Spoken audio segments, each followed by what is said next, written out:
And now in this video, we are going to discuss lymphatic drainage of the head and neck and the Ruffy point 278. Lymph nodes of the head and neck are arranged in two groups. The regional group which surround the neck below the chin like a collar, and the deep vertical group which is embedded in the carotid sheath. We are only going to discuss important points. So in regional lymph nodes, there is occipital node, mastoid nodes, parotid nodes, buccal nodes. These are the nodes that drain the respective area according to their name. So the important thing you need to remember is the submandibular and the submental nodes lymph node drainage. So submandibular low lies superficial to the submandibular gland just below the body of the mandible.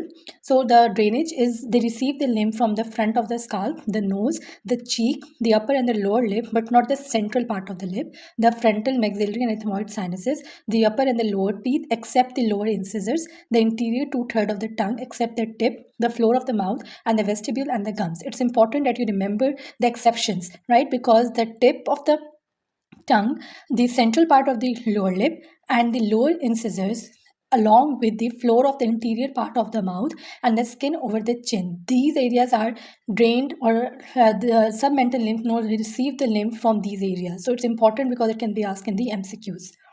Other important nodes of the regional lymph nodes are the anterior cervical nodes that lie along the course of the anterior jugular vein, the superficial cervical nodes that lie along the external jugular vein, and they receive the lymph from the skin over the angle of the jaw and the lower part of the parotid gland and from the lobe of the ear. Then there important is retropharyngeal nodes that lie between the pharynx and the vertebral column. They receive the lymph from the nasopharynx, the auditory tube, and the vertebral column. This can also be asked in the MCQ, that is the Ruffy point 278. Retropharyngeal lymph node receive the lymph from the pharynx. That is the nasopharynx, auditory tube, and the low or the vertebral column. The laryngeal node, as the name says, is receive the lymph from the larynx, and the tracheal and the paratracheal nodes lie alongside the trachea, and they receive the lymph from the trachea and the thyroid gland. Deep cervical lymph nodes are arranged in a vertical chain along the course of internal jugular vein within the carotid sheath, and they receive the lymph from all the regional nodes that are discussed. The afferent lymph vessel from all the deep cervical lymph node, they form the jugular trunk, and they drain into the thoracic duct or the right lymphatic duct.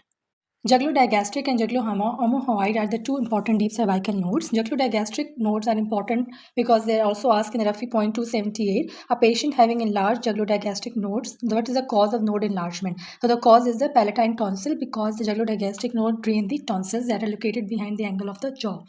Whereas jugular-omohyoid nodes are located halfway down the neck, and they're mainly associated with the drainage of the tongue. So the clinical importance of the cervical lymph node is, for a pathologically enlarged node, a physician has to search systematically the various areas known to drain into a particular node to discover the cause. So it's important for you to remember these points related to the lymphatic drainage of the head and neck.